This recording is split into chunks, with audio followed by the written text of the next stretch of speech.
para sa ating pooling. Ayan, congrats. Hala, ano nangyari dun? Marami bukang-buka oh. Ayan.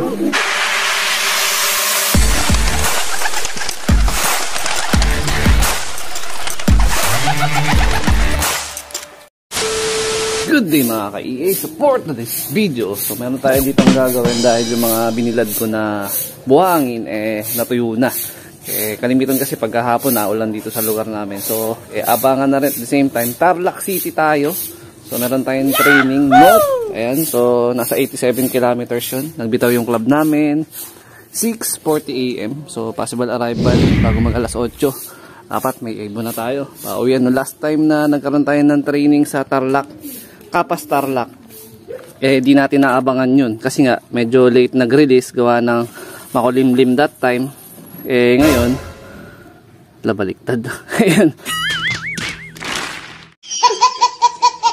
makulimlim, so yun nga, late na nag-release kaya late na rin nakawi ibon. Meron tayong pasok, so hindi na natin na abangan. Pero ngayon, tingin ko kaya. Kasi ang alis ko naman dito sa bahay is alas 9. Possible arrival, 8 or past 8. Dapat meron na tayong pauwi. So, good news kasi, di pa nababawasan yung ibon natin from start na nagkaroon ng training. So, pagkapasok pa lang ng schedule ng training ng club, sumabay na agad tayo sa training. Wala tayong nilampasan na training nun. Dire-diretso yun. 2 times a week yung training. So mayroon dire-diretso yung training natin. So may mga times or may mga uwian sila na smash tapos yun nga sobrang crowded. So ang tendency one eye cold. So yung iba naman sa atin, yung iba nating warriors, not totally nagkaroon ng one eye cold pero may mga symptoms. So ang ginawa natin dahil nagpe-prevention naman tayo, tsaka nakabaksin yung ibon, hindi sila ganun kinakapitan ng malalang one eye cold. So pagkatingin ko kaya nang gamutin ng natural lang, pero pagka kailangan magbigay ng gamot na binibigay natin. Kaya yun, hindi dumidiretso ng one eye cold yung mga nagiging problem ng ibon natin. Tapos ng mga previous nating mga NDR races training, dinadapuan agad tayo ng adeno nun. Kagaya last season, nagkaroon tayo ng cases ng adeno.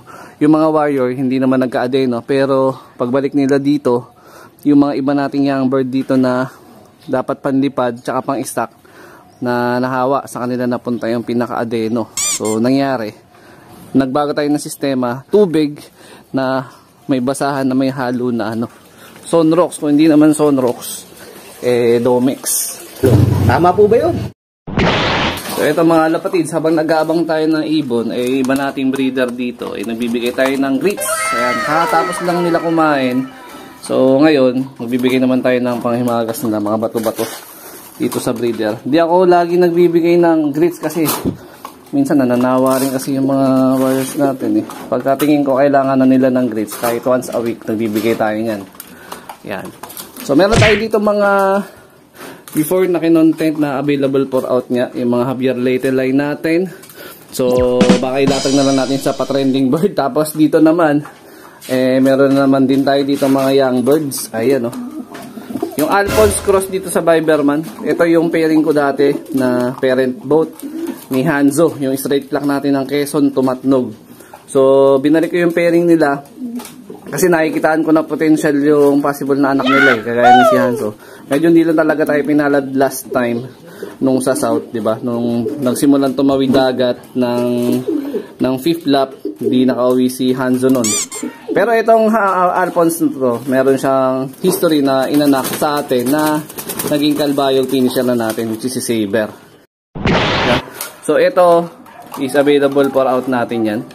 Baka mayroon mga puso. Ayan. So yung susunod na clutch, doon ako kukuha ng mga possible na mga panlaro. Pero depende pa rin kung may mga gusto mag-acquire. Tapos yun, baka maglatag nga tayo. Magbabalik na yung pa-trending board natin. Inaantay lang natin na bumalik yung PBA game. Ayan. 75 years later. First bird natin mga kalapatid. Sino to? Si Franco.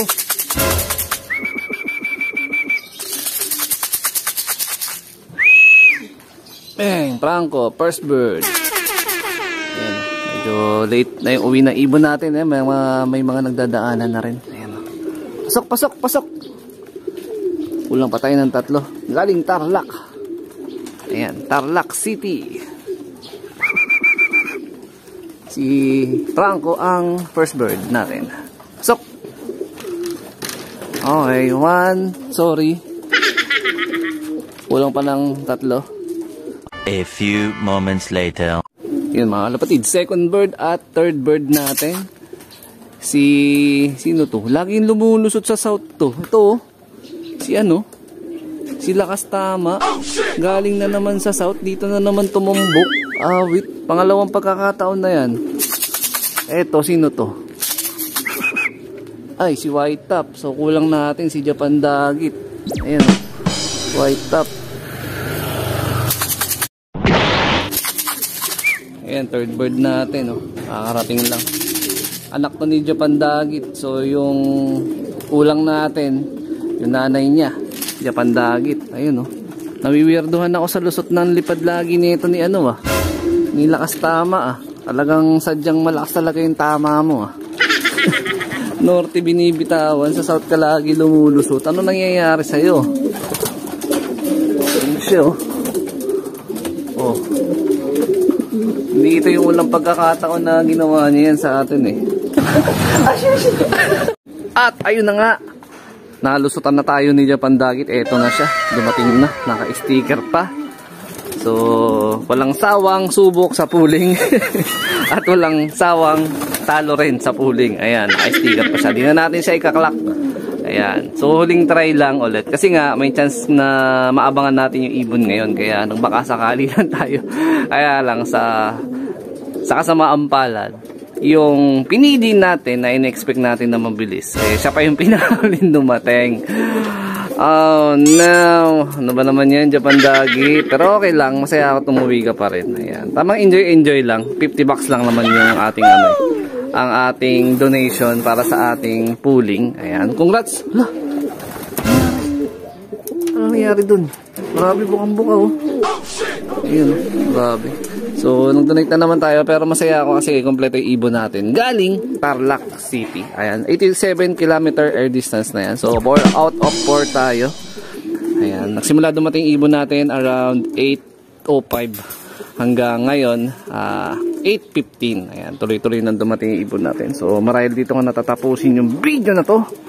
Shout out sa mga solid supporter natin dyan. Siyempre, huwag ka mag-like, comment, share, at mag-subscribe. Medyo nawiwirduhan lang talaga ako sa uwi ng ating isang ibon na to, na si Lakas Tama. Ayan, anak to ng Alphonse, yung kaninang pinakita ko sa inyo na breeder, na meron tayong in-out na young bird. Ayan, so ingat mga lapatids. Keep safe. God bless. Grabe. North ka binibitawan, sa south ka lumulusot. Anong ginagawa mo?